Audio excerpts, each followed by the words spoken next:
Bismillahirrahmanirrahim. Welcome to Botanica. So, in the previous classes, we have studied about the storage polysaccharide, what we call the starch, the various characteristics of the starch, and then we have discussed how the synthesis of biosynthesis of starch occurs, the pathway of starch synthesis, and now we are heading towards the second polysaccharide, that is the cellulose, and it is not the storage polysaccharide but rather it is a structural polysaccharide, and it is also the most abundant polysaccharide which is present in the plant. So as far as the cellulose is concerned, cellulose is present in the cell walls of the plants, and it makes the major portion of the cell wall of the plant, and it is also found in the algae as well.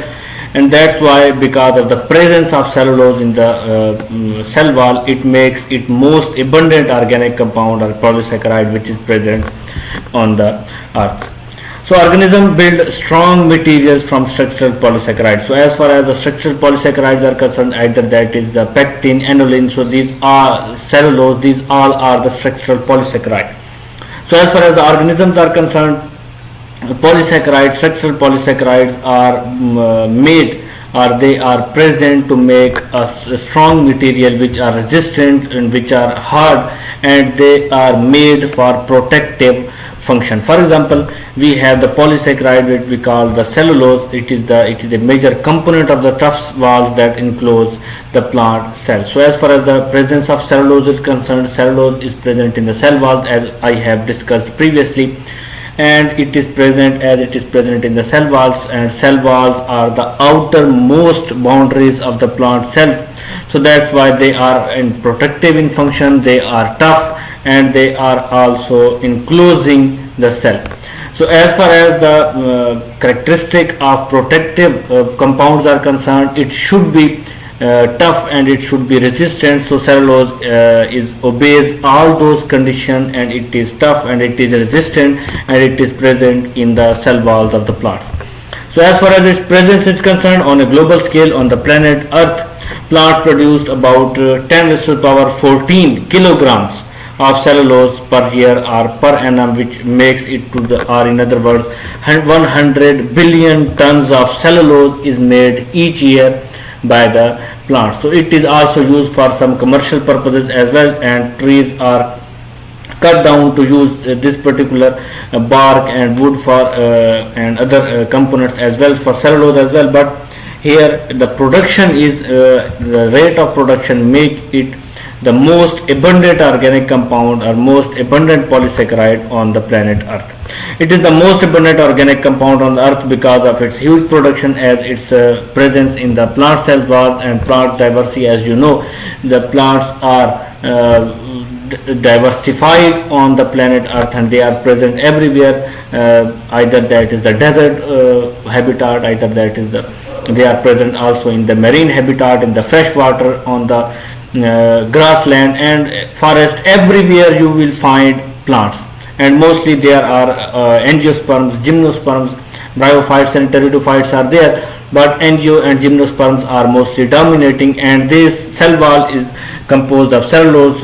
That's why it makes it abundant organic compound on the earth.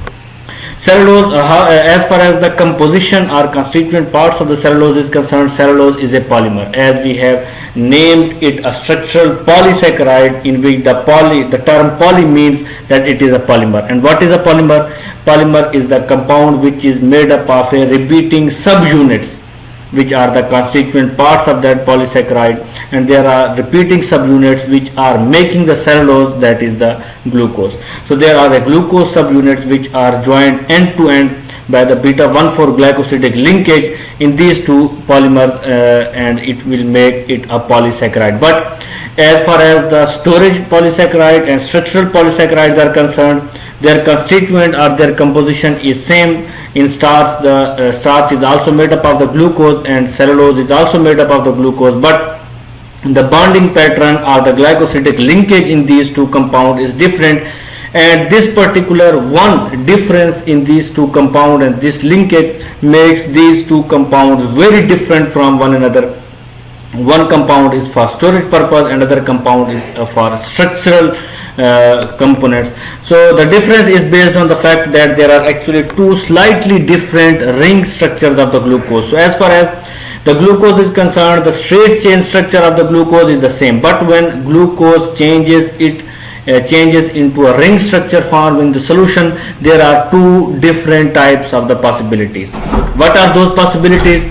So when glucose forms a ring, the hydroxyl group attached to the number 1 carbon is positioned either below or above the plane of the ring.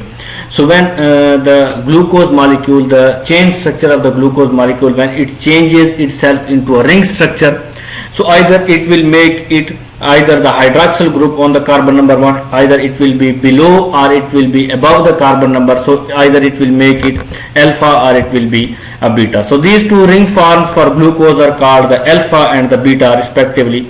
So either if it is below, so it will be alpha, and if it is above, it will be beta. So here is the structure as well. So as you can see here, we have in the middle, it is the straight line or straight chain structure of the glucose, but on the left side, as you can see, if the hydroxyl group is below at the carbon number 1, so it will make it the alpha glucose, but if on the right side, as you can see, if the hydroxyl group is above the carbon number 1, then it will make it the beta glucose. So this is the slight difference between these two molecules, alpha and beta glucose, and it is because of this one simple reason and one simple difference, and that difference occurs here on the carbon number 1.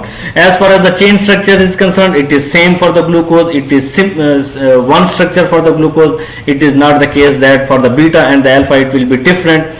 But what will happen when this particular chain structure changes itself to either it will be making it the alpha glucose or it will be a beta glucose. And in starch and cellulose, the main difference lies here.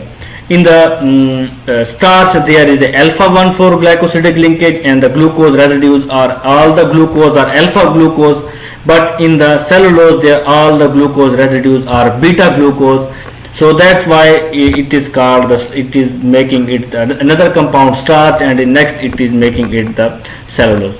We are going to see it further. So as you can see, here is the linkage as well. In the starch, as you can see, it is alpha 1,4 linkage of alpha glucose monomers.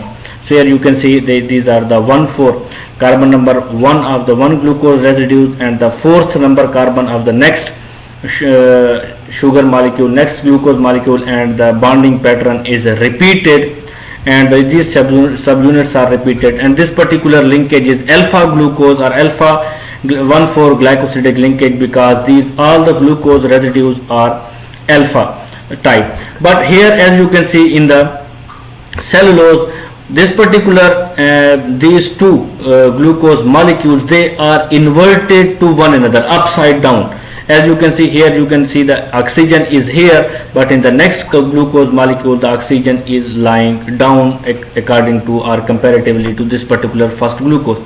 So why it is carried out, or why this particular glucose molecule is upside down? Because to make 1,4 linkage, and these two molecules are beta 1,4 linkages, these two molecules of beta glucose. That's why to make bonding, these two glucose molecules are upside down according to one another, comparative to one another, and this particular bonding pattern is repeated. As you can see here, the oxygen is above, the oxygen is here in the next glucose molecule below, and again here is above, and in the next glucose molecule it will be below, and this particular pattern will be repeated throughout the chain. Either that chain is contained of 4,000, 5,000, and how many glucose molecule it will have. So this particular bonding pattern is repeated. So as far as the difference between the structural and the storage compound or polysaccharides are concerned, this is the major one difference.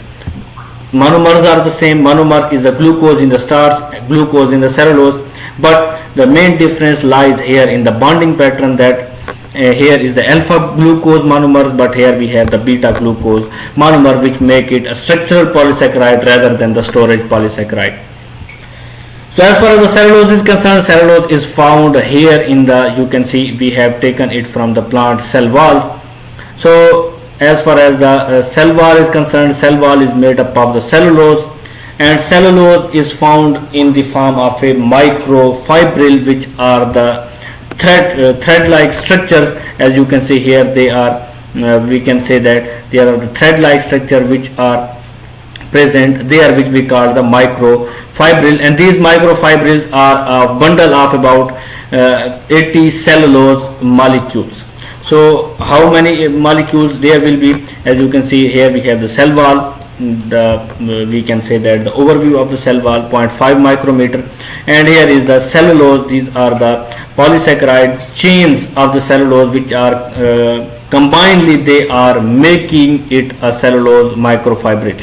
And remember, cellulose molecules and cellulose polysaccharide chains, they are not only bonded to one another, there is no branching here in the cellulose. Remember, branching is not present in the cellulose, but this particular, as you can see, this is the hydrogen bonding which is present between different polysaccharide chains in the cellulose. So they are bonded to one another by the hydrogen bonding. So remember, this is not the branching, this is bonding. Hydrogen bond, as you have studied in the biochemistry, that there is a different interactions, that is the and hydrogen bonding is one of them. So that's why these are interaction, and this is not the branching pattern.